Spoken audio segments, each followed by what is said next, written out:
좋습니다. 사실 3부는 이제 랩장님이 잘 들어야 되는 이야기예요. 어 네. 그래요? 네. 조금 랩장님한테 이제 진짜 중요한 조금 거예요. 무거운 이야기를 해보겠습니다. 네. 이게 제일 중요한 거네. 네. 저의 미래 아닙니까? 네. 인사할 시간도 많습니다. 여러분의 시간을 낭비해드릴 느리지만 쿨함과 랩미트입니다. 반갑습니다, 교수님들. 반갑습니다. 반갑습니다. 생체 리듬과 질병에 관한 이야기인데요. 네. 생체 시계가 여러 가지 이유로 고장 날 수 있습니다. 네. 그렇죠? 첫 번째는 유전적으로 문제가 있는 분도 있고 그건 네. 태생적으로. 그런데 저기 중간에 볼까요? 환경적으로. 환경적으로에 뭐가 들어있냐면 시프트 워크가 있습니다. 교대 근무. 아, 네. 사실 불규칙한 거. 네. 그리고 모두 다 피울 수 없는 맨 밑에 노화. 근데 우리는 이제 둘 다 오고 있죠. 노화 플러스 교대 근무. 네.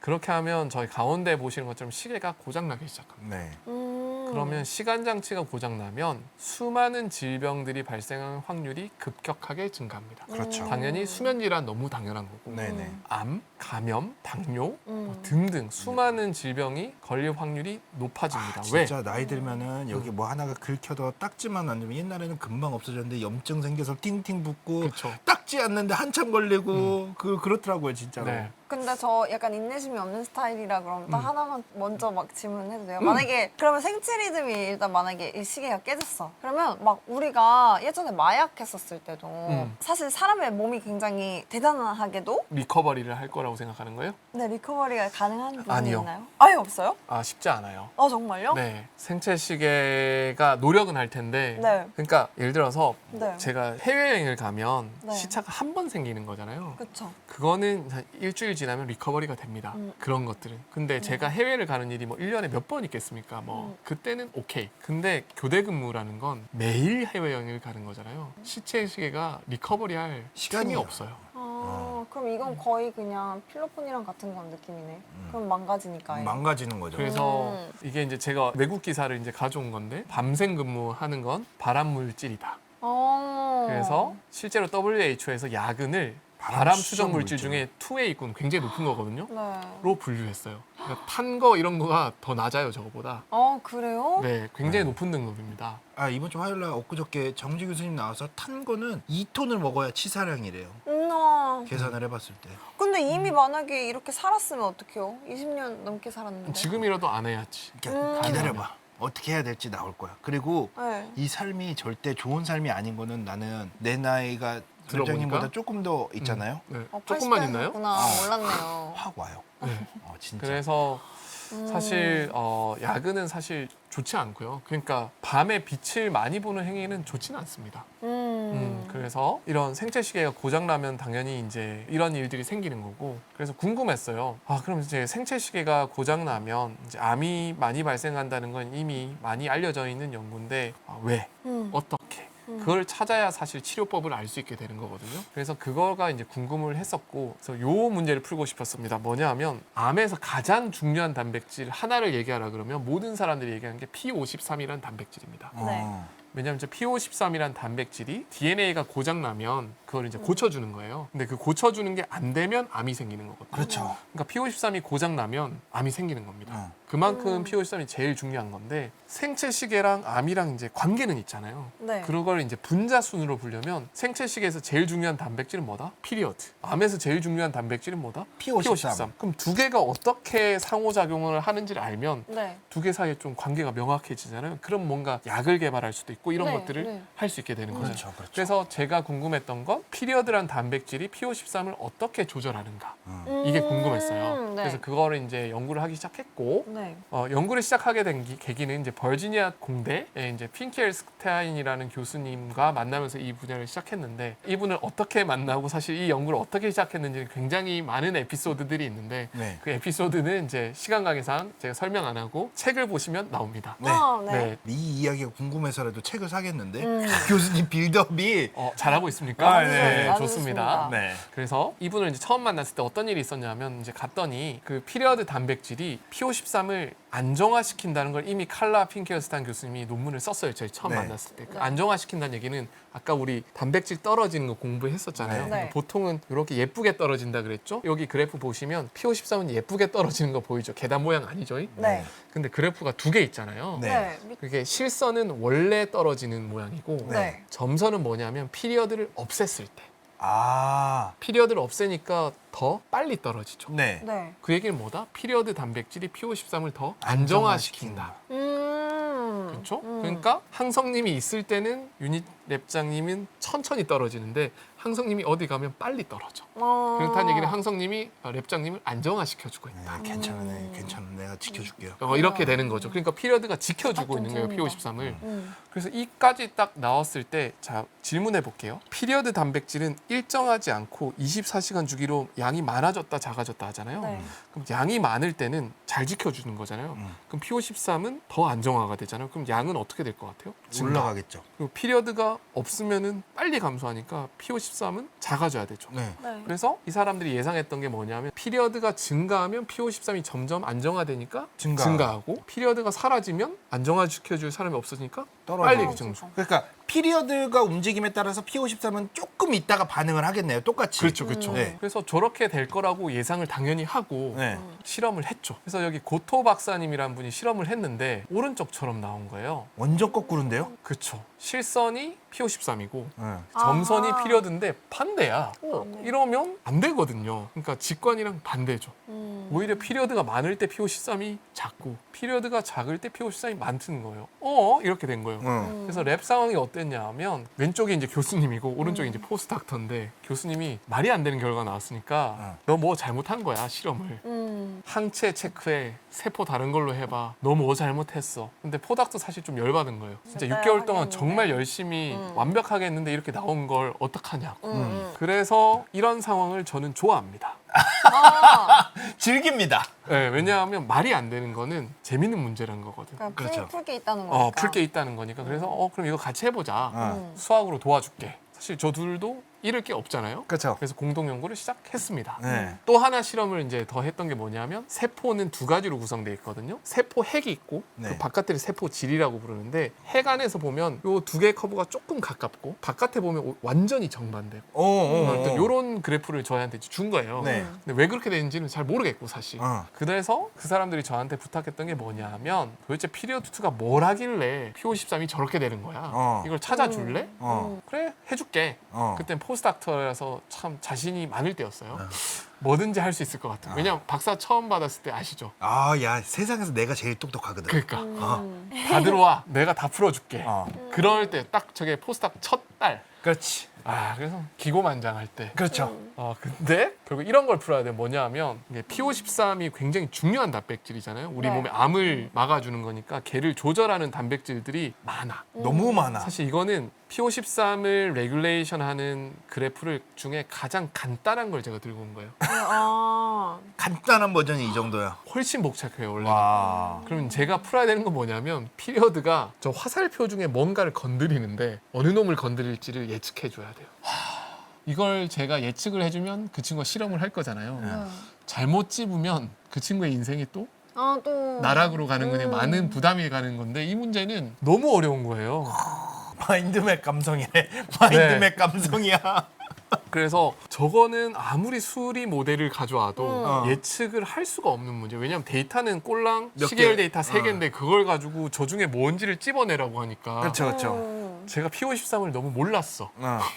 그래서 이거는 아니다 하고 몇 달 동안 사실 고생을 많이 했어요. 네. 그렇게 하다가 굉장히 우연한 기회에 이 그림을 보게 된 거예요. 우리 사실 미술책에도 있는 그쵸. 그림인데 아, 피카소의 황소라는 황소. 그림이거든요. 네. 기억나시죠? 네. 원래는 황소 그림이 있는데 점점점 내려다 보니까 선을 몇 개만 써도 황소가 황소 보인다. 느낌이 난다. 나는 이거를 여기도 적용을 해볼 수 있겠구나. 어떻게 한 거냐면 아까 PO13을 조절하는 굉장히 많은 선들이 있었잖아요. 네. 그 선들이 정말 많은데 수백 개인데 네. 그걸 5개로 줄일 수 있겠더라고.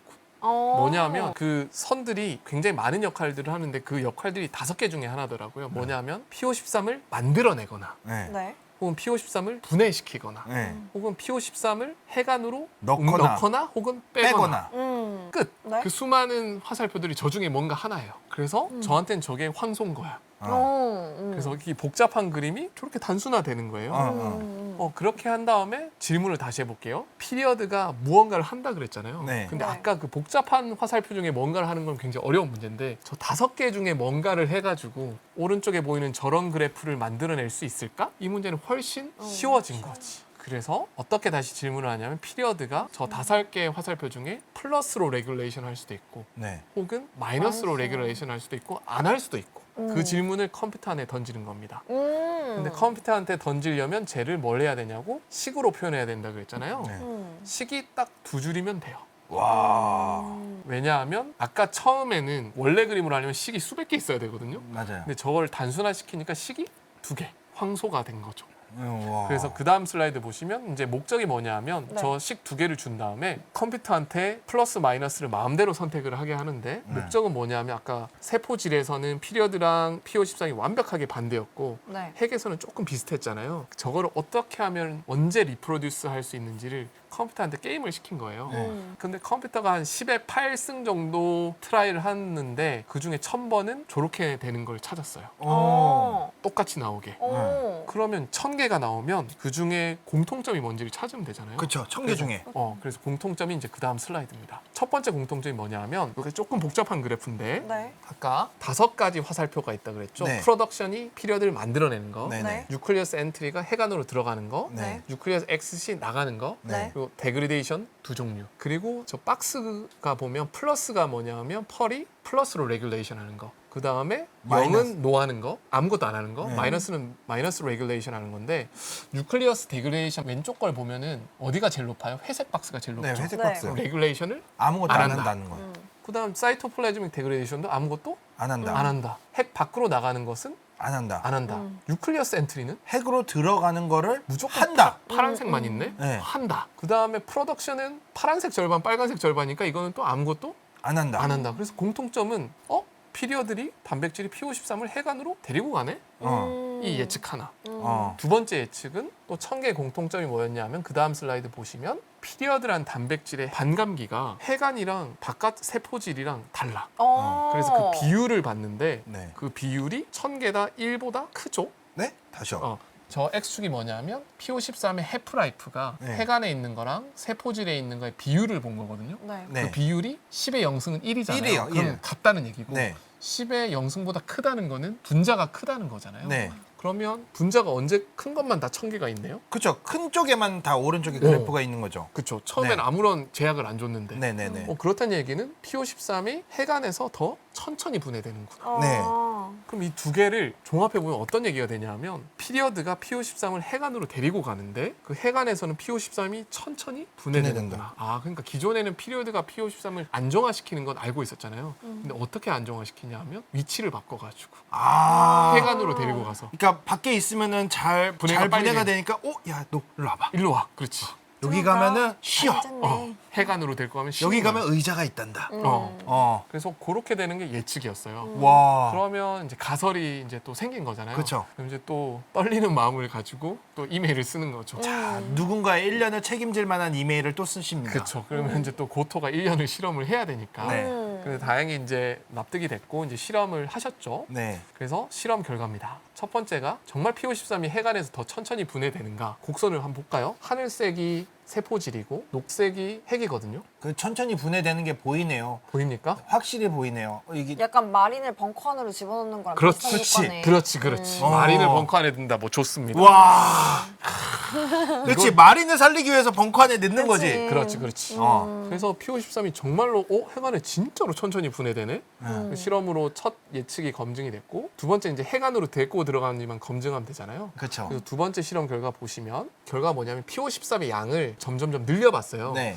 늘려봤더니 저쪽 사이토플래즘의 그래프에 보시면 사이토플라즘 세포 질입니다. 저 세포 질. 세포질에 있는 P53의 양이 점점점 어떻게 됩니까? P53의 양이 줄어들고 있죠. 사이토플래즘에 안에 있는 거. 마이너스에 있는 것만 볼게요. 네. 거기서 색깔이 진해지면 진해질수록 피리어드의 양이 늘어나는 거거든요. 피리어드의 양이 늘어나니까 PO13의 양이 점점점 감소하는 거죠. 감소하고 있죠. 네. 세포 질에는. 네, 근데 세포 질에는. 세포 핵은 어때요? 세포 핵은 점점 늘어나네요. 그게 뭘 알려주는 거다? 피리어드가 많아지면 얘들은 핵 안으로 더 집어넣는다. 집어넣으라 들어놓는 거구나. 들어간다. 그러면은 그때 발현되는 효과가 뭐예요? 보호해 주는 거지. 아니, 그러니까 보호해주는 거 알겠어. 근데 문제는 나 지금 또 나는 완전히 의학, 또 뭔가를 또 말할 것 직관이 같아. 왔구나. 그러니까 왔어 의학이, 왔어. 그러니까 의학을 모르는 사람 입장에서는 어. 그러면은 그러니까 세포 질 자체에는 지금 말이 없어. 밖에 없는 네. 거잖아. 네. 그러면 그런 상황에서 어떠한 내 몸에서는 무슨 일이 일어나는지는 난 모르는 거잖아요. 아, 오케이. 그런 게 조금 더 그러니까 이야기가 어떤 거냐면 통하려면. 예를 들어서 결론을 얘기하면 PO13이라는 것이 하루 종일 똑같은 상태가 아니라 어떤 시간에는 세포질에 있다가 피리어드가 어떤 시간에는 핵안으로 데리고 넣는 간다는 거예요. 거잖아요. 왜 그럴까? 그게 궁금하신 거잖아요. 일단 전 다 궁금하긴 해요, 솔직히. 지금 그럼- 이게 지금 엄청 여러 가지 상황이 궁금한 건데 오케이. 얘가 세포 질에만 있었을 때에 나오는 내 몸의 변화 그리고 얘가 세포 핵에 들어가서 얘가 분해가 늦게 되는 건 알겠어. 그러면 얘가 피리어드가 많으면 얘는 핵에 있는 애들이 더 많아진다는 거고 그러면 세포 질 자체는 피리어드가 더 많겠죠? 어떤 일이 발생하냐면 네. 자, 우리 PO13은 왜 필요하다 했냐면 DNA 데미지가 있을 때 얘를 고쳐야 된다 그랬잖아요. DNA가 유전자가 손상이 되면 네. 근데 유전자는 어디에 있냐면 핵 안에 있거든요. 네. 그럼 핵 안에 사실 데리고 들어가야 얘들이 일을 하는 거죠. 하는 거거든요. 음. 근데 그 피리어드가 언제 얘들을 데리고 가느냐? 그러면 신기한 게 두 가지인데 첫 번째, 세포에 감마선을 째이면 DNA 손상이 생기잖아요. 네. 그럼 피리어드가 24시간 주기의 리듬이 있다 그랬는데 얘가 앞으로 당겨져요. 시계가 당겨지면서 PO13을 더 빨리 핵안으로 데리고 가요. 왜? 빨리 복구시켜야 되니까. 병이 생겼을 때, 그러니까 유전자에 손상이 생겼을 때. 왜냐하면 선크림 바르시잖아요. 네. 선크림 왜 바르나요? 이거 보호하려고. 막으려고. 근데 안 바르면 피부도 손상되잖아요. 네. 그 이레디에이션이 들어오면 피리어드 단백질이 PO13을 빨리 핵안으로 데리고 가는 거예요. 손상 막아주기. 핵 안에서 작동을 하니까. 그럼 얘네들이 없으면 얘는 일을 못하네. 그렇죠. 그리고. 그래서 시계가 그만큼 중요한 거예요. 근데 시계가 망가지면 그런 역할들이 사라지는 거잖아요. 와, 그러면 암과 같은 것들이 발생할 확률이 높아질 수 있다는 있는 거. 겁니다. 아. 그래서 굉장히 좋은 질문이에요. 오, 이거 참 많이 맞아요. 그래서 사실 시간이라는 게 굉장히 중요한 거예요. 네. 하여튼 그 실험을 통해서 저희가 찾은 게 이런 것입니다. 그러니까 피리어드라는 게 어떻게 PO13을 핵안으로 데리고 들어가서 뭐 어떤 일들을 하는지를 결국 이제 저희가 찾게 되었고 저 질문도 저도 궁금해요. 뭐. 항상 핵 안에만 있으면 안 되나, PO13이? 그렇죠. 저도 사실 답은 모르겠는데 그냥 제가 준비 뇌피셜로 생각해 보면 그러면 너무 힘들 것 같아. 세포가. 나도 에너지를 너무 에너지를 많이 너무 많이 소비할 것 소모하는 같아. 것 같아. 왜냐- 이거는 저도 본능적으로 느꼈어요. 그렇죠. 네. 왜냐하면 집에 불이 날 수 있잖아요. 그러니까 우리 집에 항상 소방관을 배치하고 싶어. 근데 그러면 국가 예산이 한 4천만 명의 소방관이 필요한데 그러면 안 되잖아요. 그런 게 아닐까. 그래서 필요할 때만, 왜냐면 PO13이 아마 DNA 리페어하는 게 굉장히 많은 에너지를 당연히 쓸 거예요. 그런 거를 항상 하는 거는 좋지는 않을 것 같아요. 그렇죠. 그러니까 그 피리어드가 하는 역할이 음. 그 대신 전화해 주는 거예요. 아침에 경찰, 소방관. 그렇지. 그래서 이렇게 해주는 정확하게는 소방차 역할을 해주는 거예요. 소방관은 빨리 그 현장으로 갈 수 있게. 경찰 차도 대주고. 앰뷸런스가 될 수도 있고. 그렇지. 와, 진짜. 야, 비유. 와, 정말. 맵장님 짱이죠? 나는 우리 대학원생 들어와도 될 것 같아, 이제는. 이 정도면. 여기 좋아. 여기 진짜 좋아요. 얘는 수식을 몰라요. 네. 괜찮아. 우리 랩 미팅에 한 번씩 들어와도 좋을 것 같긴 해요. 아이고, 저야 뭐. 네, 이렇게 이제 또 저희 연구에 대한 소개를 해주시는데 제목이 Math 수학이 생체 시계랑 암 사이의 링크를 해결했다. 밝혀냈다. 네. 그래서 주어가 또 수학입니다. 네. 그래서 사실 이것도 수학이 있어서 가능했던 건데 왜 수학이 가능했느냐? 저 피카소 그림을 보면 저 복잡한 황소를 선 하나로 표현하는 게 피카소의 굉장히 어마어마한 능력이잖아요. 근데 오른쪽을 보시면 똑같아요. 오른쪽 맨 위가 원래는 실제 생물 시스템이 복잡하잖아요. 근데 그거를 아래로 간단하게 만들 수 있는 거는 수학이라서 가능한 거예요. 그렇죠. 왜냐면 생물학 시스템을 우리가 단순하게 만들 수 있을까요? 실험으로? 그렇지. 못 만들잖아. 그걸 어떻게 만들어? 우리 신이 아닌데. 근데 수식으로는 가능한 거죠. 간단하게 만들면 그것만 실험해보면 되거든. 그렇죠. 저기는 밝히려면 하나하나 다 해봐야 돼. 어떻게 루트를 찾을 수가 없는 거죠. 그렇죠. 네. 그래서 이 연구를 통해서 제가 우리 안될과학 구독자님들한테 해주고 싶은 사실 메시지는 이겁니다. 수학을 왜 하는가? 와. 수학을 하는 이유는 많은 이유가 있는데 제가 생각하는 가장 중요한 이유는 굉장히 복잡한 거를 단순하게 바라볼 수 있는 자유를 주는 거예요.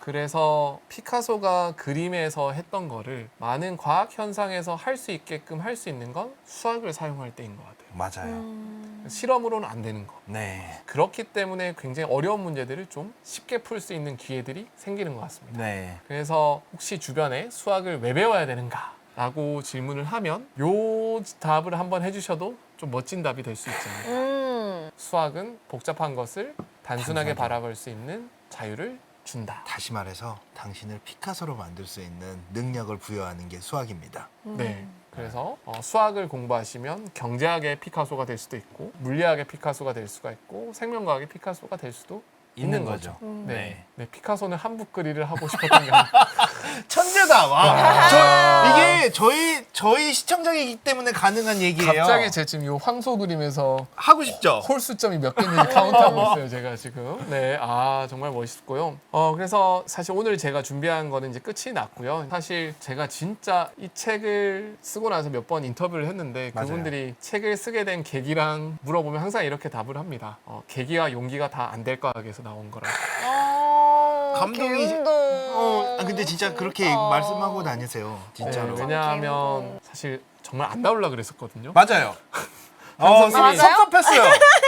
왜냐 항성님이 정말 연락 많이 오셨어요. 네. 근데 제가 자신 없다고. 오. 왜냐하면 이거 안 좋아할 거라고. 왜냐면 수학이니까. 네. 제가 계속 걱정되는 게 약간 제가 상대 대학원생들한테 제가 예측을 했을 때 망할까 봐 제가 걱정하는 것처럼. 왜냐면 이게 조회수가 안 나오면 손해 보실까 봐. 근데 나 조회수 상관없다고 그랬거든요. 아예. 근데 말은 그런 거지. 근데 안 나오면 돈을 못 버니까 걱정이 됐던 거예요, 제가. 그래서 민폐가 될까 봐 계속 안 나온다 그랬는데 그래도 얘기하셔가지고 사실 억지로 사실 나왔던 거였는데 근데 생각보다 랩장님이 너무 좋아해 주셨고 너무 그리고 시청자분들도 많이 좋아해 주셔가지고 수학도 사람들이 좋아할 수 있구나.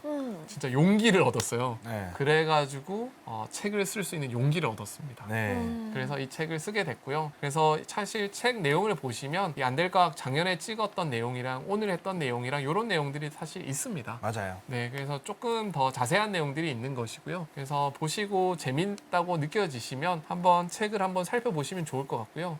네, 마지막으로 제가 하고 싶은 얘기는 사실 이 책의 에센스는 첫 장에 있거든요. 네. 첫 장이 10페이지예요. 네. 거기가 이제 수학을 왜 배워야 되는지에 대한 설명이 있는데 맞아요. 책을 안 사셔더라도 네. 그냥 서점에 가셔서 이 10페이지만 읽어보셔도 좋을 것 같아요.